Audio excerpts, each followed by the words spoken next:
Welcome to Tenor Tech, where I solve the problems you didn't even know you had.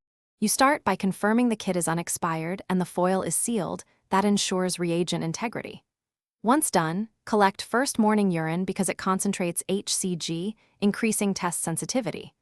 Remove the strip gently and hold it by the colored end. Make sure you have a clean container and a timer ready. You do this now to minimize handling errors and to get a clear reaction window.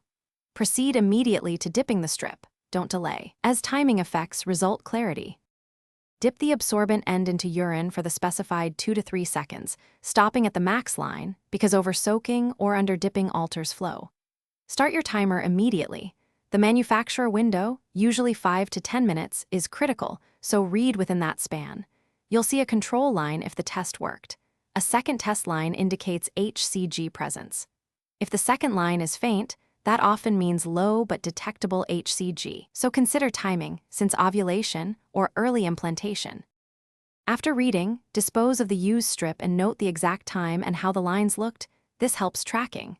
If the line is faint or you're unsure, wait 48 to 72 hours and retest, because HCG typically doubles and clarifies results.